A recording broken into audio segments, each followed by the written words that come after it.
Hello and welcome to ESG Finance. Today, I'd like to talk to you guys about intelligence and my thoughts and ideas in regards to this subject.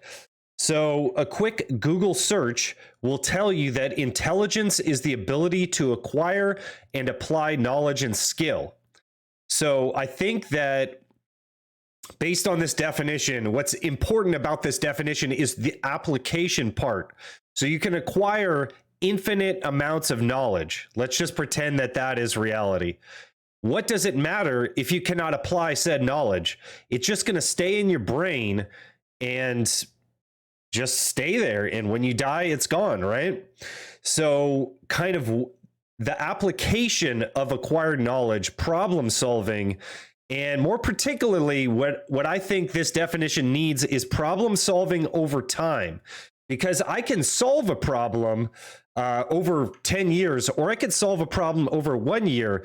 Obviously, we would all consider the problem solving capability of the 1 year individual to be superior to that over the 10 years. So intelligence is definitely an abstract concept, and there's different categories of intelligence. So in other words, you could be intelligent in terms of mechanical things, but not have emotional intelligence. So when you go onto social media, you experience a lot of negative emotions that bring you down so much that you're unable to even utilize your mechanical knowledge. So the way I look at it is, I don't want to be good in one category. I want to be good in a lot of categories, or just as good as I can be in multiple categories. So there could be emotional intelligence, monetary intelligence. There could be, you could make this very broad or very specific. You could be intelligent in terms of a specific job duty, or you could be intelligent in terms of your career. So to me, it's not good enough to be good in one single category. And I'll just give you a real life anecdote. So I was working in a job that gave me a lot of negative emotions. And I was surrounded by a lot of people with low emotional intelligence, but high intelligence in their specific job duties. And so, although they were good in like one or two categories, they were terrible in a lot of other categories. And this ties into the idea that basically those people that are around you either boost your intelligence or bring your intelligence down. And what I noticed was when I left that job, I started having more positive emotions, and I was able to accomplish more in real life. So that's how I gauge the fact that leaving said position increased my intelligence overall, just by virtue of the fact that I wasn't surrounding myself with people with what I would perceive as low intelligence. And I'm not trying to mock these people. I'm just saying it as, you know, as it happened. Left that job and had a huge boost. Another way of boosting your intelligence would be to have a cell phone. Learn how to learn how to use a calculator, learn how to use a computer. So the old school thinking was that, you know, you can't use a calculator because then you won't learn how to do like long division, for instance. But the problem with that concept is, if you're doing long division all the time, you've mastered long division. Now it's going to take you longer to get to the next problem to solve. If you have a calculator, you've just boosted your IQ. So yes, you should learn how to do long division. And after you've learned that, you need to set that specific skill set aside, revisit it, and then continue using the calculator, because you will essentially be able to problem solve quicker than anyone else and get to the next problem to solve. So that's that time over, problem solving equation that I'm offering to you guys today. I also think that people that are unable to use Google search, for instance, are not able to arrive at answers, are not able to acquire knowledge as quick. Therefore, they are at a major handicap. I cannot tell you how many times people come up to me and ask me questions that they could Google before they even ask me the question. So they could Google the question in 5 seconds or ask me and it takes 10, 20 seconds.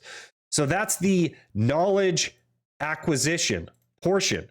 So if you're able to acquire that knowledge faster and then implement that knowledge, you're going to have a huge boost. And that's why I think that the computer is like an IQ booster of at least like 10 or 20 points. Like, it's kind of hard to quantify these things because, like I said, it's very abstract and there's many different categories.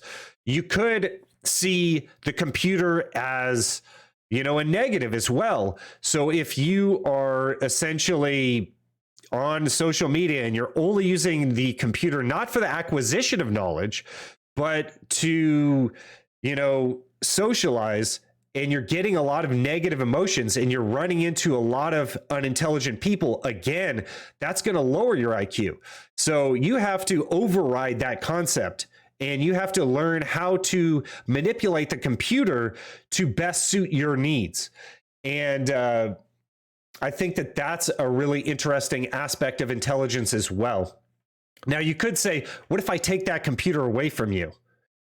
Well, then we've got other problems, and then we don't have problems that a computer will solve. We have probably like a nuclear war, something like you're going to need survival skills. You're going to need survival intelligence, not in computer intelligence.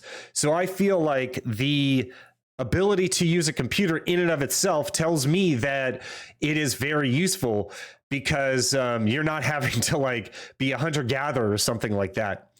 So my final point here that I want to leave you with is from my experience, this channel is dedicated to financial independence, living healthier lifestyles, living happier lifestyles, because I think that this all synergizes with intelligence and feeling positive emotions and all that good stuff. So the last thought that I want to lead you to is that if I want to be impactful in real life, if I want to use my knowledge to then solve problems, the one thing that you could do here is boost your financial intelligence. And here's a guy with a high financial intelligence IQ, Mr. Money Mustache. And I've gleaned so much information from his blog here and his website about how to change my finances to best boost my intelligence. And you can look around at who has essentially, you know, made a mark on the world. Well, it's people that have a high monetary intelligence and have been able to use this intelligence to command dollars or finances, to then use the finances sort of like an AI to then affect change and solve problems in the real world. So to me, the financial intelligence category is the top category because it can affect change in the world faster than any other category. Now, do I want to ignore the other categories like emotional intelligence? No, because those other categories, if I have a very low as I said before, if I have a low emotional intelligence, I'm going to experience such negative emotions that I'm unable to command my monetary intelligence. So it's very important to be good in a lot of different categories. An example of a low emotional intelligence that could be more of like a physical problem is like, for instance, depression. And on one end of the spectrum is someone who's catatonic. They can't move because they're so depressed. On the other hand, there's someone that is so optimistic, they go into the tall grass and they're eaten by a lion. So you don't want to be on either end of the category, right? But you want to be a little bit optimistic to enable you to be safe, not too optimistic where you're eaten by a lion, but to be safe enough to where you can go out in the world and perhaps create a company to bring value to your customers and ultimately alter how trade is done, alter how mechanized movement is done, things of that nature. So I hope you enjoyed this video. If you did, please consider liking and subscribing. I like to talk about a lot of these abstract thoughts and opinions that I have, and there'll be much more to come. So have a good day, guys. I'll see you on the next one.